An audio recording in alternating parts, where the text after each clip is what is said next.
Hello everyone, welcome to Neo Mentors daily current affairs. ముందుగా మనం నిన్న ఇచ్చినటువంటి క్వశ్చన్ చూద్దాము. ఇక్కడ which of the following statements are true అని అడిగాం. There is no law restricting the candidates from contesting in one Lok Sabha election from 3 constituencies. ఉందండి representation of peoples act. So కాబట్టి 1 తప్పు, ఈ 2 తీసేయండి. మ్యాక్సిమం రెండే చేయాలి. As per the rules, if a candidate contests in one Lok Sabha election from many constituencies, his party should bear the cost of by-elections. ఇలాంటి rules ఏమీ లేవు. ఇక్కడ ఇచ్చిన తప్పు statement. So answer is 2 only. ఇవి 2 తప్పే. ఇంక ఈరోజు టాపిక్ ఎవరో మనకి ఇంటర్నెట్లో కమెంట్ సెక్షన్లో అడిగారు. మీరు చూస్తే నిన్నటి క్లాస్ చెప్పాక అరోరాస్ గురించి ఎక్స్ప్లెయిన్ చేయండి అని. డెఫినెట్గా సౌర తుఫానులు, అరోరాస్ ఇవి 2 కూడా డిఫరెంట్ కాన్సెప్ట్స్. ఇటీవల కాలంలో ఎక్కువగా న్యూస్ పేపర్లో వచ్చినటువంటి కాన్సెప్ట్స్. అరోరాస్ వేరు, సౌర తుఫాన్లు వేరు. ఈ రెండింటిని నేను ఎక్స్ప్లెయిన్ చేసేటటువంటి ప్రయత్నం చేస్తాను. ముందుగా ఈ మధ్య కాలంలో జరుగుతున్నటువంటి పరిణామాల వల్ల చాలా త్వరలో మనకి జియో మ్యాగ్నెటిక్ స్టార్మ్, ఇది ప్రతి సంవత్సరం చెప్తారు, ప్రతి సంవత్సరం వస్తుందనే చెప్తారు. ఇది వస్తుంటుంది, మనకు తెలియని కూడా తెలియదు ఇది. సో కాబట్టి సౌర తుఫాన్లు వస్తాయని చెప్తున్నారు. ముఖ్యంగా చాలా గట్టిగా, చాలా బలంగా వస్తాయి ఈ సౌర తుఫాన్లు అని చెప్తున్నారు. ఇది ఒకవేళ ఇంత ఎక్కువగా కనుక ఇంటెన్సిటీలో మనకి సౌర తుఫాన్లు కనుక వస్తే అరోరాస్ని ఇవి సూపర్ ఛార్జ్ చేస్తాయి.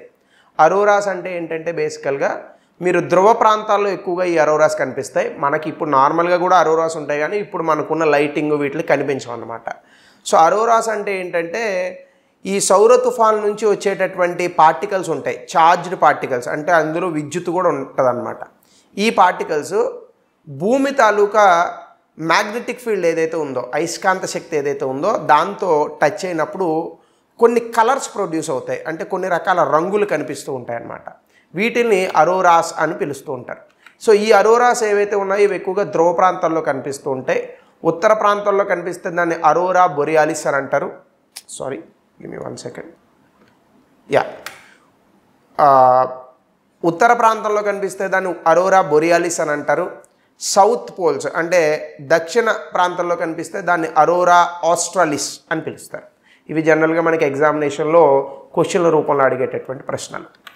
ఇంకా ముందుకెళ్తే మనము ఇవి ఎలా ఉంటాయి అని కనుక మీరు చూస్తే ఇవి చాలా రకాల గ్యాసెస్ అండ్ పార్టికల్స్, అంటే చాలా రకాల వాయువులతో ఇవి క్రియేట్ అయి ఉంటాయి. సాధారణంగా అరోరాస్ అనేటటువంటివి ఎక్కడైతే బాగా తక్కువ టెంపరేచర్ ఉంటుందో, అంటే ఉష్ణోగ్రత బాగా తక్కువ ఎక్కడైతే ఉంటుందో అక్కడ మీకు అరోరాస్ ఎక్కువగా కనిపిస్తూ ఉంటాయి. ముఖ్యంగా ఇందులో ఆక్సిజన్, నైట్రోజన్ వంటి వాయువులు మనకు కనిపిస్తాయి. ఇవి బేసికల్గా ఎలా ఉంటాయంటే ఛార్జ్డ్ పార్టికల్స్ అనమాట ఇవి. అంటే ఇప్పుడు మీకు సింపుల్గా చెప్పాలంటే మెరుపులు వచ్చేటప్పుడు కొన్ని ఛార్జ్డ్ పార్టికల్స్ ఎలా అయితే వస్తాయో అలాంటివి మన వాతావరణంలో ఉన్నటువంటి కొన్ని పార్టికల్స్తో రియాక్ట్ అయినప్పుడు ఒక శక్తి రూపంలో బయటకు వస్తాయి. కాకపోతే అవి లైట్ రూపంగా వస్తాయి అన్నమాట. వీటిని అరోరాస్ అని అంటాం. ఇది రకరకాల కలర్స్లో ఉంటాయి. ఒక చోట ఏమో వైలెట్ కలర్, ఒక చోట orange colour, something like that. ఇది అక్కడ ఉన్నటువంటి గ్యాస్ రకాన్ని బట్టి, ఆ వాయువు రకాన్ని బట్టి, అలాగే ఈ యొక్క పార్టికల్స్ గుద్దుకున్నటువంటి ఎత్తును బట్టి, అది 30 కిలోమీటర్లు అయితే ఒకటి, 40 కిలోమీటర్లు అయితే 100 కిలోమీటర్లు అయితే సంథింగ్, ఇలా ఎత్తును బట్టి మనకి అరోరాస్ అనేటటువంటివి కనిపిస్తూ ఉంటాయి.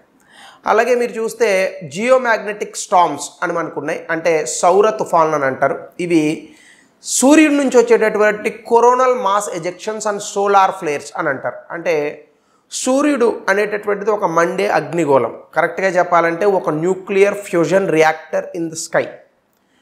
న్యూక్లియర్ ఫ్యూజన్ రియాక్టర్ తెలుసు కదా, చిన్నప్పుడు చదువుకుంటాం, ఫ్యూజను ఫిజను అని చెప్పేసి. ఇలాంటి ఒక న్యూక్లియర్ ఫ్యూజన్ రియాక్టర్ లోపల కోర్ నుంచి మండుతుంటాడు సూర్యుడు. ఈ సూర్యుడు ఉపరితలం పైన ఉన్నటువంటి ఈ ప్లాస్మా మెటీరియల్ బాగా మండుతూ ఒకేసారి బయటికి తన యొక్క ఎనర్జీని రిలీజ్ చేస్తూ ఉంటుంది. దాన్ని కొరోనల్ మాస్ ఎజెక్షన్ అని అంటారు. అలాగే సోలార్ ఫ్లేర్స్ కూడా ఒకేసారి సూర్యుడి నుంచి వచ్చేటటువంటి శక్తిని ఈ సోలార్ ఫ్లేర్స్ అని అంటారు. ఇలాంటివి అక్కడ ఉన్నటువంటి, అంటే ప్లాస్మా ఎరప్షన్స్, ప్లాస్మా అంటే anything that is like a fluid. So అక్కడ కాకపోతే వేరేగా ఉంటుంది, అక్కడ ఫ్లూయిడ్ రూపంలో అని కాదు కానీ అగ్ని రూపంలో ఉంటుంది. ఆ కొరోనల్ మాస్ ఎజెక్షన్స్ ఏవైతే వస్తాయో ఇవి ఎప్పుడైతే మన భూమి వైపు దూసుకొస్తాయో, ముఖ్యంగా సూర్యుడి దగ్గర నుంచి వచ్చేటటువంటి ఈ యొక్క వేడి ఏదైతే ఉంటుందో ఆ కొరోనల్ మాస్ ఎజెక్షన్స్ కానీ సోలార్ ఫ్లేర్స్ కానీ ఇవి ఒక రకమైన ఎనర్జీని ప్రొడ్యూస్ చేస్తాయి, అది ఒక రకమైన శక్తిని ప్రొడ్యూస్ చేస్తాయి. సో దీని కారణంగా మనకి ఏమవుతుందంటే భూమి మీద ఉన్నటువంటి మన గురుత్వాకర్షణ శక్తి మ్యాగ్నెటిక్ ఫీల్డ్ మనకున్నటువంటి అయస్కాంత క్షేత్రాలు ఏవైతే ఉన్నాయో ఇవి రెండు ఢీకొనడం అంటే నా ఉద్దేశంలో సోలార్ ఫ్లేర్స్ వచ్చి ఎప్పుడైతే ఎర్త్ని కొడతాయో మనకున్న మ్యాగ్నెటిక్ ఫీల్డ్లో కొన్ని చేంజెస్ వస్తాయన్నమాట. సో కాబట్టి సోలార్ ఫ్లేర్స్ అనేవి సూర్యుడు ఉపరితలంపై నుంచి వచ్చేటటువంటి శక్తి పుంజాలని అనుకోండి మీరు, ఆ రకంగా చెప్పచ్చు. ఇవి చాలా ఇండిపెండెంట్గా వస్తూ ఉంటాయి, అంటే ఎప్పుడు వస్తాయని ఏం లేదు, ఎప్పుడైనా రావచ్చు అవి. సో వీటి కారణంగా మనకి చాలా రకాల ప్రాబ్లమ్స్ అనేటటువంటివి వచ్చే అవకాశం ఉంది. బాగా విపరీతమైన సోలార్ ఫ్లేర్ వస్తే అసలు మనమే చచ్చిపోతాం, అంటే అంత ఎక్కువ వస్తాయి, అంత ఎక్కువ రావు సాధారణంగా. సో కాబట్టి స్ట్రాంగ్ సోలార్ స్టార్మ్స్ అనేటటువంటివి మీరు చూస్తే ఎంత ఎక్కువగా సౌర తుఫాన్లు వస్తే అంత ఎక్కువగా అరోరాస్ కనిపిస్తాయి మనకి. అంటే సౌర తుఫాన్లు ఎంత ఎక్కువగా భూమి వైపు వస్తే అంత ఎక్కువ రంగుల్లో మనకు అరోరాస్ అనేటటువంటివి కనిపిస్తూ ఉంటాయి. ఇందాక చెప్పినట్టుగా అరోరాస్ ఇంటెన్సిఫై అవ్వాలంటే సౌర తుఫాన్లు భూమి యొక్క అట్మాస్ఫియర్ అంటే భూమి తాలూకా వాతావరణంలో ఉన్నటువంటి పార్టికల్స్తో ఎక్కువగా రియాక్ట్ అవ్వాలన్నమాట. సో కాబట్టి ఇందాక నేను చెప్పినట్టుగా సోలార్ స్టార్మ్ అంటే సౌర తుఫాన్ల యొక్క బలము, భూమి తాలూకా అయస్కాంత క్షేత్రాలు ఇవి ఎప్పుడైతే ఎఫెక్ట్ అవుతాయో అరోరాస్ తాలూకా విజిబిలిటీ పెరుగుతుంది. ఖచ్చితంగా చాలామంది ధ్రువ ప్రాంతాల్లో నివసించేటటువంటి వ్యక్తులు ఈ అరోరాస్ని చూసి అది దైవము, ఏంజల్స్ వస్తుంటారు, ఇలాంటి కొన్ని నమ్మకాలు అంటే ఒక రకమైనటువంటి సాంప్రదాయాలు కూడా ఉన్నాయి. అయితే దీని మీద ఇప్పుడు చాలా కాలంగా చాలా విపరీతమైనటువంటి శాస్త్రీయ పరిశోధనలు అనేటటువంటివి జరుగుతున్నాయి. సో దీంతో అర్త్ తాలూకా అయస్కాంత క్షేత్రాల గురించి కానీ లేదా సోలార్ టెరెస్ట్రియల్ ఇంటరాక్షన్స్ అంటే సూర్యుడి నుంచి వచ్చేటటువంటి శక్తి భూమి లాంటి ప్లానెట్స్ గ్రహాలను కనుక మీట్ అయితే దాని నుంచి వచ్చేటటువంటి రిపర్కషన్స్ ఆర్ కాన్సిక్వెన్సెస్ కానీ అలాగే స్పేస్ వెదర్ గురించి కానీ ఇవన్నీ కూడా మనం స్టడీ చేయడానికి ఉపయోగపడతాయి.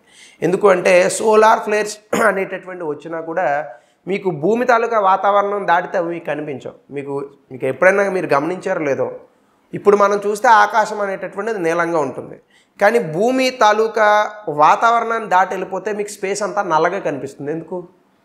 ఎందుకంటే కాంతి పుంజం అనేటటువంటిది ఎప్పుడైతే స్కాటర్ అవుతుందో స్కాటర్ అయినప్పుడే మనకు రంగులు కనిపిస్తాయి.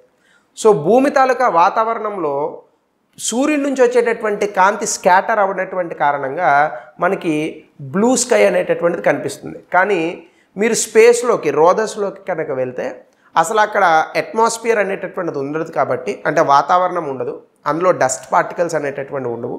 సో కాంతి స్కాటర్ అవ్వడానికి స్కోప్ ఉండదు. అందుకే మీకు ఎంత సూర్యుడి దగ్గరికి మీకు వెళ్ళినా భూమి వాతావరణం దాటిన తర్వాత మీకు చుట్టూ ఉన్నటువంటి ప్రాంతం నల్లగానే కనిపిస్తుంది. ఒక సూర్యుడు ఒకడే ఎర్రగా కనిపిస్తాడు, మీకు గట్టిగా చెప్పాలంటే అక్కడ వైట్కి కనిపిస్తాడు. సో కాబట్టి అలా ఉంటాయి. అందుకే మనకి నక్షత్రాలు చూడండి ఇక్కడ నుంచి చూస్తే వైట్కి కనిపిస్తాయి. సో ఆ రకంగా మనం చెప్పచ్చు. అలాగే జియోమాగ్నెటిక్ స్టార్మ్ని కనుక మీరు చూస్తే ఇందాక చెప్పినట్టుగా సౌర తుఫాన్లు ఇది భూమి యొక్క అయస్కాంత క్షేత్రాలను చాలా పాడు చేస్తాయి. ఇవన్నీ కూడా సోలార్ కొరోనల్ మాస్ ఎజెక్షన్స్ నుంచి మనకు ఎక్కువగా కనిపిస్తూ ఉంటాయి. ఒక్కొక్కసారి ఇవి భూమి తాలూకా మ్యాగ్నెటోస్పియర్ని కూడా దెబ్బతీస్తాయి. కొన్నిసార్లు ఏం చేస్తాయంటే బేసికల్గా వీటి కారణంగా మనకి ఈ యొక్క హై స్పీడ్ స్ట్రీమ్ పీల్స్ అంటే ఒక రకంగా చెప్పాలంటే కొరోనల్ మాస్ ఎజెక్షన్స్ ఏవైతే ఉన్నాయో ఇవి వచ్చినటువంటి వేగానికి మన నావిగేషన్ వ్యవస్థలు కూడా దెబ్బతింటాయి కొన్నిసార్లు. అంటే మీరు ఇక్కడ చూస్తే చాలాసార్లు మన నావిగేషన్ వ్యవస్థలు దెబ్బతింటాయి, శాటిలైట్స్ కూడా పాడైపోయేటటువంటి పరిస్థితి ఉంటుంది, టెలికమ్యూనికేషన్ రంగంలో కొన్ని ఇబ్బందులు వస్తాయి, ఇలాంటివన్నీ వస్తాయన్నమాట.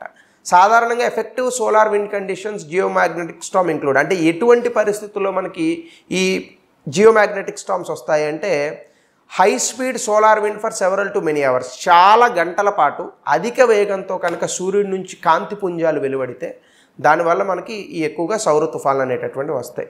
ఇవి సాధారణంగా southward directed solar field magnetic field opposite to earth's magnetic field. అంటే భూమి యొక్క అయస్కాంత క్షేత్రానికి వేరే దిశలో అంటే మనం నార్త్లో చూసుకుంటే అది దక్షిణం వైపుగా వస్తే అప్పుడు ఆ రెండు ఢీకొనడం వల్ల ఈ యొక్క మ్యాగ్నెటిక్ ఫీల్డ్లో ఇబ్బందులు వచ్చి దాని కారణంగా మనకు అరోరాస్ చాలా బ్రైట్గా కనిపిస్తాయి, నావిగేషన్ సిస్టమ్స్ దెబ్బతింటాయి, కొన్నిసార్లు పవర్ గ్రిడ్ అంటే పవర్ ఫెయిల్యూర్ అయ్యే అవకాశం ఉంది, పైప్ లైన్స్ ఫెయిల్ అయ్యేటటువంటి అవకాశం ఉంది. ఇవన్నీ కూడా దీనివల్ల వచ్చేటటువంటి ఇంపాక్ట్. కంప్లీట్ ఎస్ఎన్టీ అండి ఇది. మీకు సైన్స్ అండ్ టెక్నాలజీలో కనుక బిట్స్ వస్తే ఖచ్చితంగా ఇలాంటి క్వశ్చన్స్ మీద ఎక్కువగా వచ్చేటటువంటి అవకాశం ఉంది. సో దీనికి సంబంధించి గతంలో ఒక ప్రశ్న అడిగాడు సోలార్ ఫ్లేర్స్. సో 7 స్టేట్మెంట్లు ఇచ్చారు ఇందులో, మీరు ఆన్సర్ ఈజీగా పెట్టగలరు, ట్రై చేయండి. అలాగే మెయిన్స్కి వస్తే భూమి యొక్క సాంకేతిక మౌలిక సదుపాయాలపై సౌర తుఫాన్ల యొక్క ప్రభావం ఏంటి? యాక్చువల్గా సోలార్ ఫ్లేర్స్, సో దాన్ని తెలుగులో ఏమంటారో తెలియక ఇలా రాశాము. సో సోలార్ ఫ్లేర్స్ యొక్క ప్రభావం ఏంటో. సో ఇది ఈరోజు సోలార్ ఫ్లేర్స్కి సంబంధించి మరొక కొత్త టాపిక్తో